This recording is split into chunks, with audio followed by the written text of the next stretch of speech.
There's been good and bad. Mostly the bad ones stand out. I remember when I first reached out and disclosed my self-harm to a counselor, that was a good experience because they assured me that they would keep things confidential, which was like the biggest thing that I was concerned about. Been largely positive. I think when I was a teenager, there weren't necessarily the systems set up to catch that type of behavior. I also didn't really have the home structures set up to address that in the way that it probably should have been. As an adult, and as I kind of learned to access those structures, I'd found them quite positive. I never interacted with the healthcare system while I was actively self harming. So most of my experiences come many years after the fact, largely as a result of having sustained extensive scarring.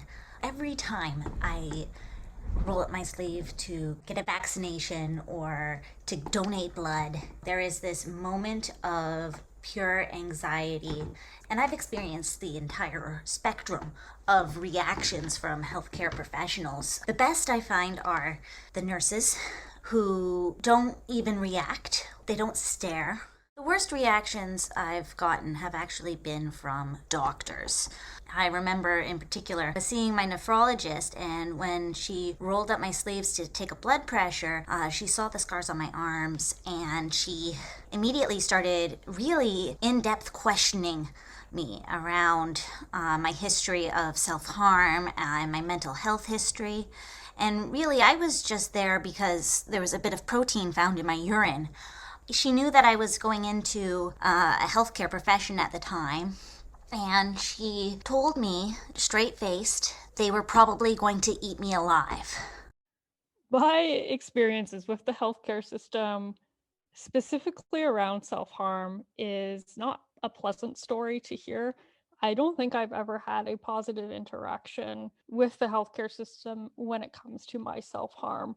When I would present with self-harm scars and in a healthcare setting, I would immediately feel judged. I was sometimes spoken to like, why would you even consider doing this? Like, what's wrong with you? Why would you hurt yourself like this? And there was just such immense lack of compassion, and it was never positive.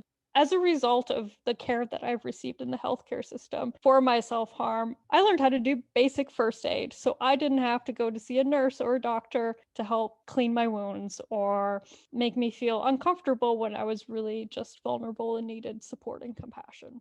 Eventually, when I first started seeing a psychiatrist, one day I had self-harmed prior to going into the appointment. The psychiatrist asked me, well, can you just stop? And that kind of was a bit jarring. I thought to myself, well, if I could stop, I would, and I wouldn't be here seeing you. There was another time when the doctor was freezing the wound area in order to suture it up, and local anesthetics sting, and I kind of made a face, and the doctor was like, oh, but you just cut yourself. Why would you feel like this hurts? And that was also something that took me aback. I didn't feel the need to justify why I self-harmed or how that feels for me, because it's different when I'm doing it to myself than when someone else is doing it to me. I think I would want to decrease the stigma around it. Like we talk about suicide, we talk about drug addiction, we talk about sex addiction, but we don't really talk about self-harm or self-injury. It's something that's still very much tiptoed around. People don't know how to react when they hear that, oh, you self-harm or you cut yourself or you burn yourself. That non-understanding. First of all, self-harm does not always equate to suicide. Like, it rarely ever is. That's why a lot of the times I identify with non-suicidal self-injury instead of suicidal self-injury. If people could just have more compassion and know that, we are people that are hurting, and we are people that are trying to cope with whatever it is that's going on in our lives the best way we can, and just see that we are humans with feelings and pain perceptors, It would prevent people from feeling deterred to go seek medical care if they accidentally injured themselves in a more severe way that they initially intended to. And I think that's really important, to be able to access that care and have a non-judgmental person be there to help support you through that and to give you the medical care and to give you that mental health care. There's a lot of stigma that's associated with self-harm. People like me who have extensive scarring, who cannot hide the scars that they have on their bodies, we face that every single day. It can be very re-traumatizing. When someone asks me for that kind of history, I have to relive some of those really traumatic experiences. The first thing that I would change about the healthcare system is to avoid unnecessary questioning when it's not related to the clinical context.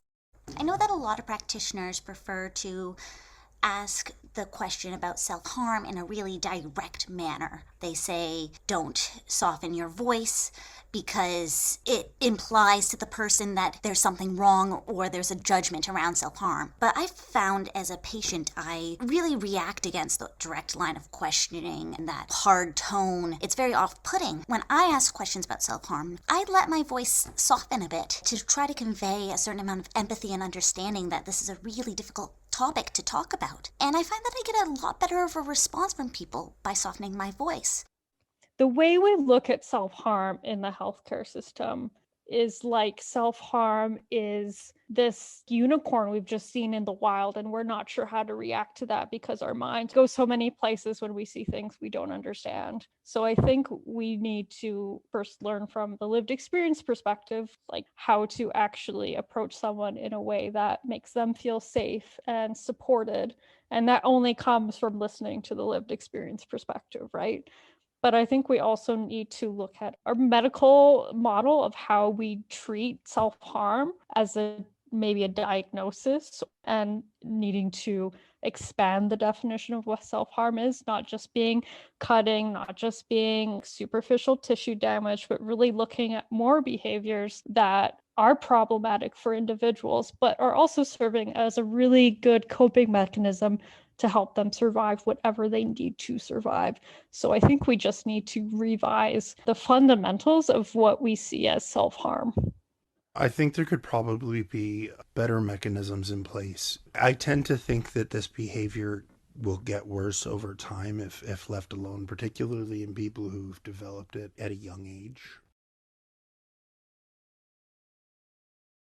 Never disclosed any act of self-harm to healthcare professionals. So I think that one of the things I would like doctors to know is that many people do not talk about their self-harm with doctors and healthcare professionals. So if a teenager or a young adult discloses self-harm to you, that's a very special disclosure, and that's an opportunity for you. That's a moment to really change someone's life.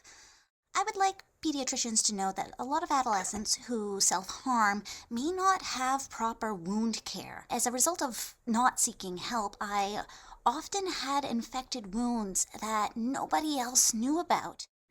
I would like doctors to know that self-harm has been for me the lifeline that I needed to get through the worst abuses in my life, the worst traumas in my life. And it was there for me when nothing else was. So I wish doctors would treat it like it is a good friend. I'd like them to know that self-harm is a way to stay alive for a lot of people who are struggling with it. It's a way for us to cope. It doesn't mean that we don't love ourselves or that we don't care about ourselves. Like, we do, which is why we're trying so hard to survive. I'd also really like psychiatrists to understand that non-suicidal self-injury is an emerging measure in the DSM. It is a phenomenon in its own right that can be considered apart from borderline personality disorder.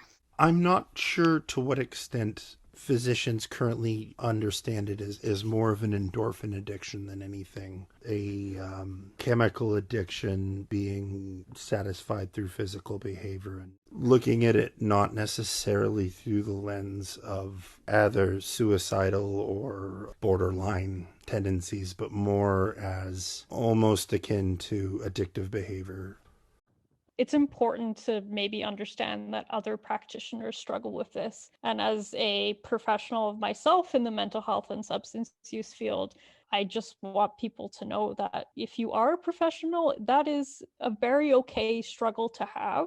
And you don't need to feel ashamed for these experiences, no matter where you're coming from or where you've ended up in life. Know that you were trying the best you possibly could at that moment. And that was good enough, no matter how you feel about that right now. It is my hope that you can come to that place where you feel at peace with those experiences.